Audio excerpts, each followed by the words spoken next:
Good morning, everybody. Particularly like to welcome Dr. Patil and Dr. Rakesh Mittal, our two medical consultants, without whose work we really wouldn't be here today. How many of you are counselors? Just put up your hand. Wow, wow. Thank you. Why I ask this is for a particular purpose. And that purpose is that 38 years ago, when I entered the field of cancer, I was quite confused. I just wanted to do some good work and I entered the field of cancer. And like many of us, I began to think of my work only after starting it. And during that time, I was used to wonder that obviously, if a person gets cancer, he needs the doctor and the hospital, and the doctor and the hospital together will deal with the disease. So that was my idea of the work that Indian Cancer Society would do at that time. But later on, as time went on, I found that those patients who were very scared, who were very confused, they were totally unaware of what is cancer, what happens when you got cancer. And in those days, in 1986, 1990, cancer was a death sentence in their minds.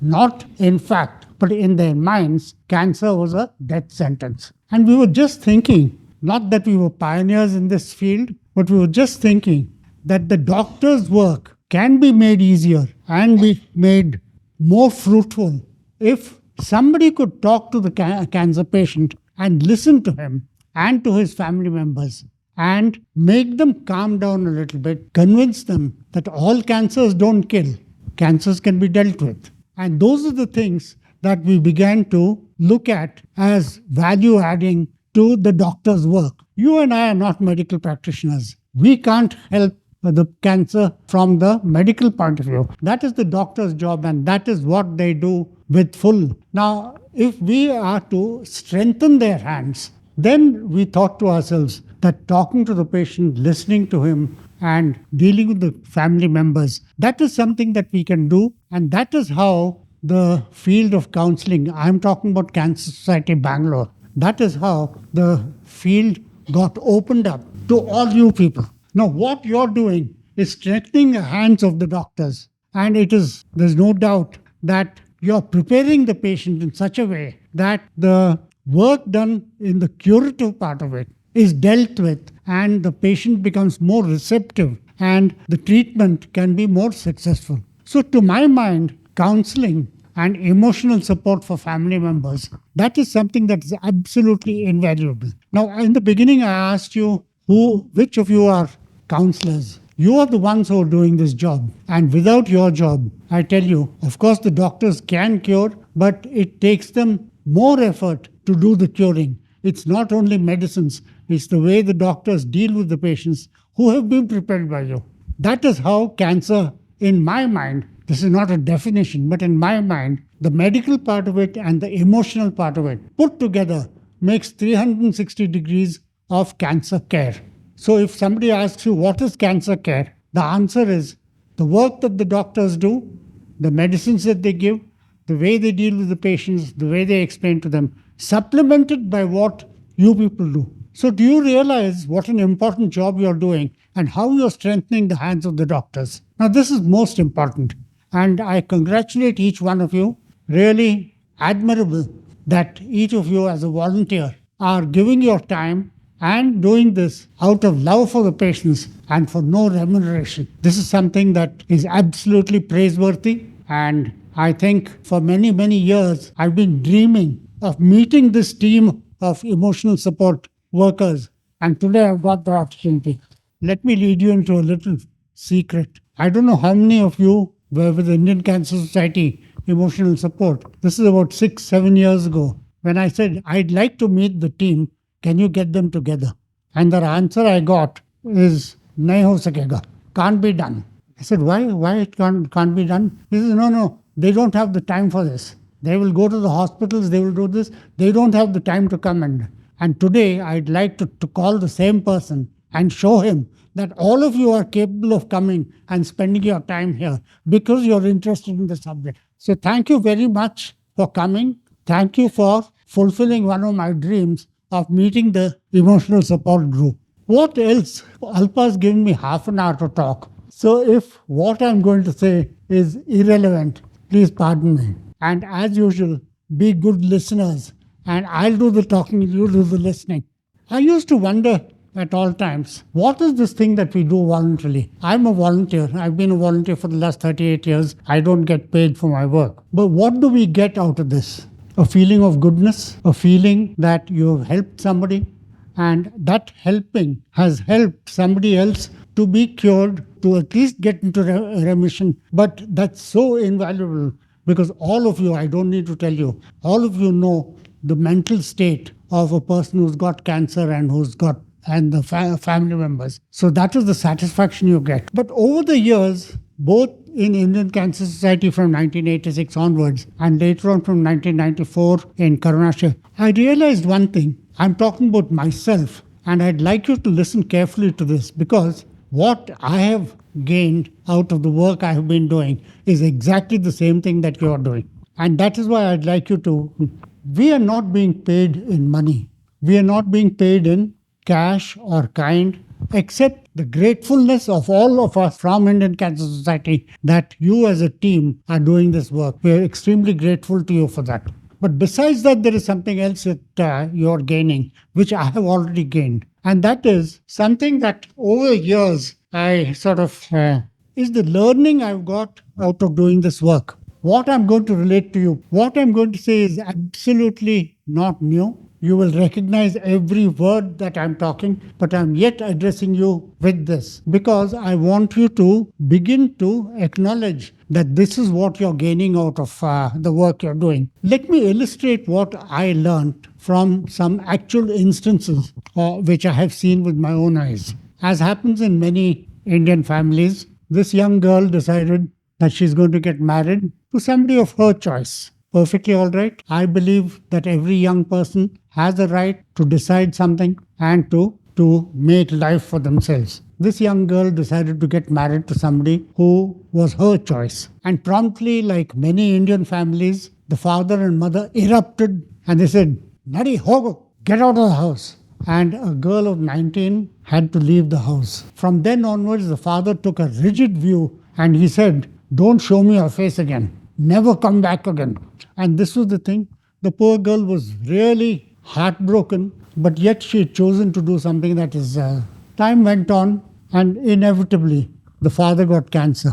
During that time, treatment was given, counselors talked to him, everything. But no counselor could satisfy him in one factor. And he began to literally cry, and the counselor had to try very hard to find out what was bothering him. Everything else was equal, but what was bothering him? This man began to have second thoughts. Nan magu hogbitidale, nane helidu hogli, and I can't bear to die without seeing her. And the counselor had to work on this, to go to the daughter's house and try and convince her. And as usual, she began to cry. She began to cry not because of anything else, but her own father, who had thrown her out of the house, had got cancer and a reunion was organized. The daughter came, and after a lot of crying and things, that everything was more or less settled. And the girl said, I'm going to sit by my father's bedside. I'm not getting up from here. A day later, the father passed away, and he passed away in peace. What did I learn from that instance? What I learned is forgiveness. And the father realized that he had to forgive his daughter, and that forgiveness is something I learned from that instance. I'm sure this is not unfamiliar to you, but I'm telling you is because that is what you will learn from the work that you're doing. In Karunashaya, one hot afternoon at about 4 o'clock, a patient walked in. And for those of you who have seen Karunashaya, the distance from the gate up to the reception area is about 1 furlong. And the man walked with great difficulty. And the security man at the gate rang up the reception and said, Yaro barta iddare, tumba papa, nadilikagodilla avrige anta. That person barely reached those 2 steps and there he collapsed. He couldn't go any further. The nurses came, immediately took him inside and revived him. Beyond everything else was dehydration, and that's what they dealt with. They put him to bed, they cleaned him up, took him to the bathroom, gave him a nice hot bath and brought him back and put him back into bed. And they allowed him to sleep. No medicines, no treatment, nothing was done. They allowed him to sleep. 2 hours later, the man woke up. And he woke up, and the nurse who was watching him from a distance saw that he was lying in bed and he was pressing the bed like this. So she went up to him and she asked him, "Yen agata ide, yen ಬೇಕು ನಿಮಗೆ ಸ್ವಲ್ಪ ಹಾಲು ಕೊಡ್ಲಾ?" And he kept shaking his head and he began to cry. After he had settled down a little bit, what happened was he woke up and opened his eyes and he said, "Up to today, I've never slept in a bed like this." And the second thing, he says, "Nobody has ever asked me, "Nimge yen beku anta."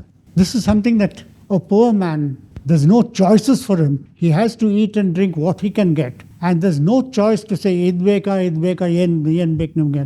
And this nurse asked him a casual question, "Yen bek nimge, hal kodla salpa, neer kodla salpa anta." And what he began to cry and say was, "This sort of thing I've never experienced in my life before." So what did I learn from this? The nurse did nothing special. The counselor had not yet even spoken to him. And what did I learn from that? That those questions that she asked him was merely showing compassion. And that is the compassion that you people will show to your patients. And that is what I learned, that the work that you do is also making you learn compassion while you're giving to the patient and giving compassionately. So that's the second thing I learned from the work that all of us do. I've got about 7 instances, but I'll give you one more. There was a patient who came for admission to Karunashaya, and he himself was maybe about 75 or so, and the person who came with him was his older brother, who was around 80. So 75 years and 80 years, these two people walked in, and after all the formalities were done, he was admitted. The younger brother, 75-year-old, was admitted. So there's one question in the form that you fill, next of kin, and whom to be informed in case of an emergency. So when that question came, the doctor asked him, "Whom should we inform if you..." "I've got nobody in this world. I don't have anybody. If I die, just cremate me and don't do anything else. I have no family, I have no friends, nobody." But the doctor said, "This gentleman who's come with you, he's a rascal, he's a rogue. Don't do anything." His elder brother, "He's a rascal, he's a rogue. He's brought you here. I told him I don't want you to come, but still he brought me here." So this is the situation.